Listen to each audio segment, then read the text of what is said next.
ఊపిరితిత్తుల్లో infection కనుక ఉన్నప్పుడు ముఖ్యంగా ఉండే సిమ్టమ్స్ జ్వరం ఉండడం ఒకటి. యూజువల్గా హై గ్రేడ్ వైరల్ ఇన్ఫెక్షన్స్లలో హై గ్రేడ్ ఫీవర్ ఉండడం జరుగుతుంది. జ్వరం ఉండడము, ఈవినింగ్ ముఖ్యంగా ట్యూబర్క్లోసిస్లో అయితే ఈవినింగ్ రైజ్ ఆఫ్ టెంపరేచర్ అంటాం, అంటే సాయంత్రం అయ్యేసరికి జ్వరం ఎక్కువగా ఉండడం జరుగుతుంది. Any infection can cause fever, but ఫీవర్తో పాటు దగ్గు కానీ, ఎల్లో కలర్డ్ స్ఫుటం అంటే పసుపు రంగులో స్ఫుటం రావడం కానీ, లేదంటే దగ్గినప్పుడు ఒక్కొక్కసారి రస్ట్ కలర్డ్ స్ఫుటం అంటాం, అంటే న్యూమోనియా ఉన్న వాళ్ళలో ఎస్పెషల్లీ స్ట్రెప్టోకోకల్ న్యూమోనియా ఉన్న వాళ్ళలో రస్టీ కలర్డ్ ఇటుక రంగులో ఉండేటువంటి స్ఫుటం రావడము, ఒక్కొక్కసారి లంగ్ యాబ్సెస్ లాంటి ఇన్ఫెక్షన్స్ ఉన్నప్పుడు ఆర్ బ్రాంకిక్టైసిస్ లాంటి ఇన్ఫెక్షన్స్ ఉన్నప్పుడు దగ్గినప్పుడు రక్తం పడడము, అలాగే ఒక్కొక్కసారి చెస్ట్ పెయిన్, అంటే ఈ న్యూమోనియా వచ్చి ప్లూరా అంటే ఊపిరితిత్తుల్లో ఉన్న పైన పొర కనుక ఇన్వాల్వ్ అయినట్టయితే వీళ్ళలో ఛాతిలో నొప్పి, అంటే పక్కలో ఒక నొప్పి రావడము, బ్రీతింగ్ తీసుకున్నప్పుడు ఈ నొప్పి అనేది బాగా ఎక్కువ అవడం జరుగుతుంది. ఒక కత్తితో కోసినట్టు ఈ నొప్పి చాలా సివియర్గా ఉంటుంది అనమాట. ప్లస్ ఆయాసం ఉండడం. ఈ లక్షణాలు కనుక ఫీవర్తో పాటు ఉన్నట్లయితే మనం దాన్ని లంగ్ ఇన్ఫెక్షన్గా గుర్తించాలి.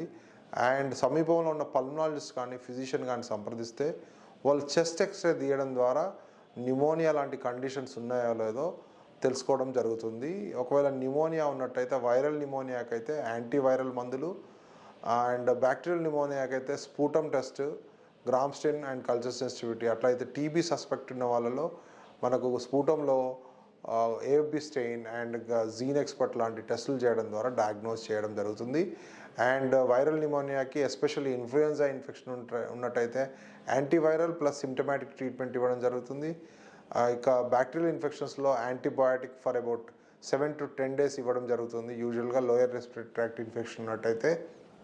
అట్లే ట్యూబర్క్లోసిస్ అండ్ ఇట్లాంటి వాటిలో మినిమం 6 months మందులు వాడడం జరుగుతుంది.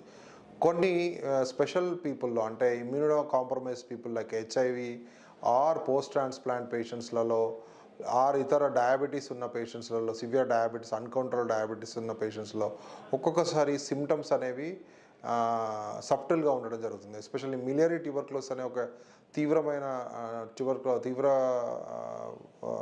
తీవ్రమైనటువంటి ట్యూబర్క్లోసిస్లో ఈ సిమ్టమ్స్ అనేవి అంత ఓవర్ట్గా ఉండవు. Generalised malaise, loss of appetite, loss of weight ఇట్లాంటివి ఉండొచ్చు.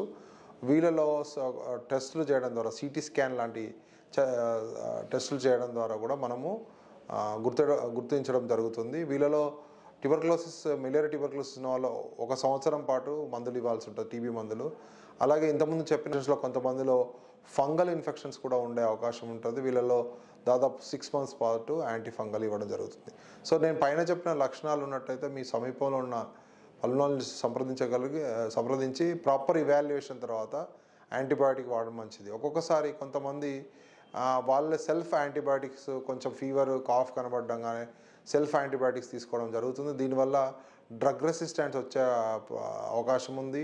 అండ్ వైరల్ న్యూమోనియాస్లలో ఈ యాంటీబయాటిక్స్ పనిచేయవు. సో వైరల్ న్యూమోనియాస్ అట్లాంటి సిచ్యువేషన్స్లో ఈ వైరల్ న్యూమోనియా ఎక్కువైపోయి ఒక్కొక్కసారి రెస్పిరేటరీ ఫెయిల్యూర్ డెవలప్ అయ్యే అవకాశం కూడా ఉంటుంది. సో ఫీవర్, కాఫ్, స్ఫుటం ఇలాంటి లక్షణాలు ఏమైనా ఉన్నట్టయితే మీ దగ్గరలో ఉన్న డాక్టర్ని సంప్రదించి ఆయన సలహా పాటించగలరు. Avoid self medication and antibiotic.